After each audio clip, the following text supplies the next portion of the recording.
मोठी बातमी. ड्रोनद्वारे पंचनामे ग्राह्य धरले जाणार अशी घोषणा मुख्यमंत्र्यांनी केली. तसे आदेशही त्यांनी यंत्रणांना दिलेत. अनेक भागांमध्ये जाऊन पंचनामे करण्यासाठी अधिकाऱ्यांना वेळ लागणार आहे आणि या सगळ्याचा विचार करूनच ड्रोनद्वारे पंचनामे आता ग्राह्य धरले जाणार आहेत अशी माहिती, असे आदेश मुख्यमंत्री देवेंद्र फडणवीस यांनी दिले.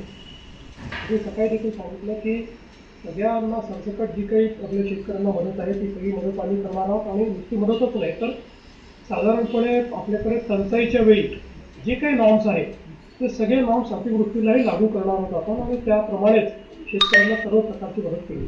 असं आहे की पंचनामे जे आहे ते जेवढे आमच्याकडे येत आहेत त्याच्यावर आम्ही कारवाई चालू केली आहे.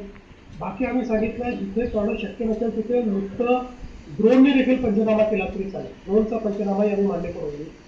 आणि म्हणूनच आपल्याला केवळ आपल्या रेकॉर्डला त्या भागात पाणी गेलं एवढंच आपल्या रेकॉर्डला असलं पाहिजे. तर ड्रोनचा पंचनामा देखील आपल्याला मान्य असेल. कोणी मोबाईलवर फोटो काढूनही आपल्याला दिला तरी तो पंचनामा आपण मान्य करू, काही अडचण नाही आहे.